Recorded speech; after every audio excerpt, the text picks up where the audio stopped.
रंगों में सोचने वाली लड़की।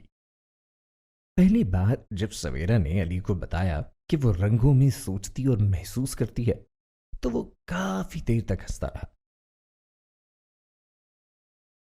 अच्छा जी, यानी आप जनाब को रोते हुए नीला रंग नजर आता है।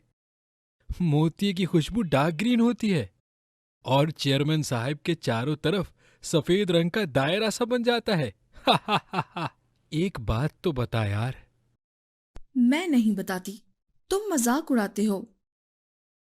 अच्छा ये लो, मैंने होंठों पे उंगली रख ली। अब एक लफ्ज भी नहीं बोलूंगा। बस इतना बता दो कि मेरा भी कोई रंग है या नहीं। ऑरेंज। ऑरेंज, जैसे मरिंडा। हाँ, कुछ वैसा ही, मगर थोड़ा कड़वा। वैसे ये ऑरेंज कलर वाले लोग आमतौर पर बड़े बेवफा होते हैं। चल झूठी, तेरे रंगों की तो ऐसी की तैसी। जी नहीं, रंग हमेशा सच बोलते हैं।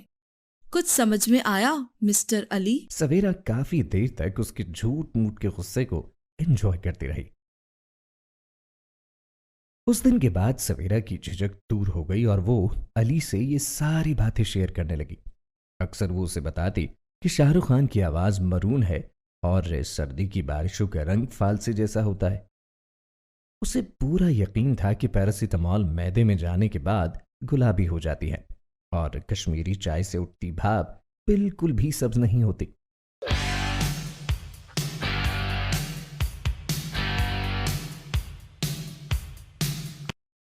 वो रॉक म्यूजिक से नफरत करती थी क्योंकि उसका ख्याल था पीले रंग की आवाजें डिप्रेशन पैदा करती हैं। वो हमेशा बड़े वसूख से कहती कि तेज हवा का शोर डार्क ब्लैक और बच्चों की हंसी ऑफ वाइट होती है। उसका मानना था कि खामोशी और अंधेरे का एक ही रंग है और जब तक वो ये बात मनवा न लेती उसे चैन न पड़ता।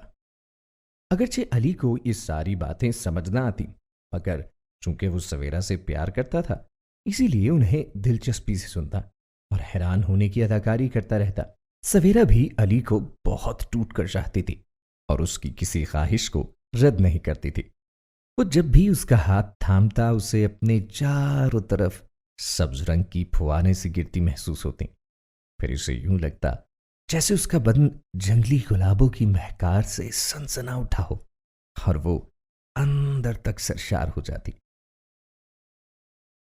वक्त इतनी तेजी से गुजरा कि पता ही नहीं चल पाया कब 2 साल मुकम्मल हुए और उनका सेशन खत्म होने का वक्त आन पहुंचा। उदासी का रंग बिल्कुल समंदर की तरह होता है, गहरा नीला। सवेरा ने लेक्चर थिएटर पर आखिरी निगाह डालते हुए कहा, एक न एक दिन तो हर चीज ने खत्म होना ही होता है। मेरे लिए एक तस्वीर बना सकती हो? बना सकी तो जरूर। ठीक है तो फिर सुनो। एक साया हो, बिल्कुल धुंधला सा, इतना कि फीचर्स के बारे में कुछ भी अंदाजा न हो पाए, बस उसकी आंखें और होंठ दिखाई दें। ये तो बहुत ही आसान है। हाँ, लेकिन बात भी तो अभी अधूरी है। जब तुम अपने होंठों से उन पर किस का निशान बनाओगी तब ही ये तस्वीर मुकम्मल होगी। मगर लिपस्टिक गुलाबी रंग की होनी चाहिए। फिर ये तस्वीर हम अपने बेडरूम में लगाएंगे, ठीक है ना? सवेरा को यूं लगा जैसे किसी ने उसके हाथ में धनक थमा दी हो। सवेरा की आंखें शर्म के बोझ तले दबती चली गईं। मैं बहुत जल्द वापस आऊंगा। सवेरा ने उसका बहुत इंतजार किया मगर वो ना आया। शुरू में इंतजार का रंग गहरा सुर्ख था। उन दिनों अली उसे खूब लंबी कॉल्स करता और अपने फ्यूचर प्रोग्राम डिस्कस करता। फिर इंतजार का रंग जर्द हो गया। अली उसे हफ्तों बाद फोन मिलाता तो सारा इल्जाम मसरूफियत के सर थोप कर बरी जिम्मा हो जाता। कुछ अरसे बाद अली ने अपने सारे नंबर्स तब्दील कर लिए और इंतजार का रंग स्याह पड़ गया। इतना स्याह कि सवेरा उसकी दहशत से कांप उठी और उसने शादी से इनकार के बजाय खामोश रहना ज्यादा मुनासिब समझा। उसका खामिन एक उभरता हुआ चार्टर्ड अकाउंटेंट था और बिल्कुल वैसा था जैसा एक चार्टर्ड अकाउंटेंट को होना चाहिए। वो हिसाब की जबान में सोचता था और उसे रंग बिल्कुल पसंद नहीं थे। इसीलिए वो सवेरा को भी ऐसे ही ट्रीट करता कि जैसे वो किसी फर्म के ऑडिट को ट्रीट करता था।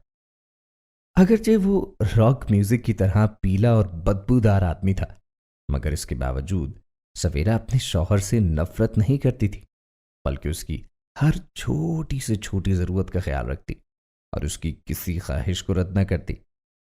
उसने टाई की नॉट बांधना सीख ली थी, हालांकि उसे टाई की नॉट बांधने से बहुत कोफ्त होती थी, और अब वो गंदे मोजे बगैर किसी परेशानी के धो लेती।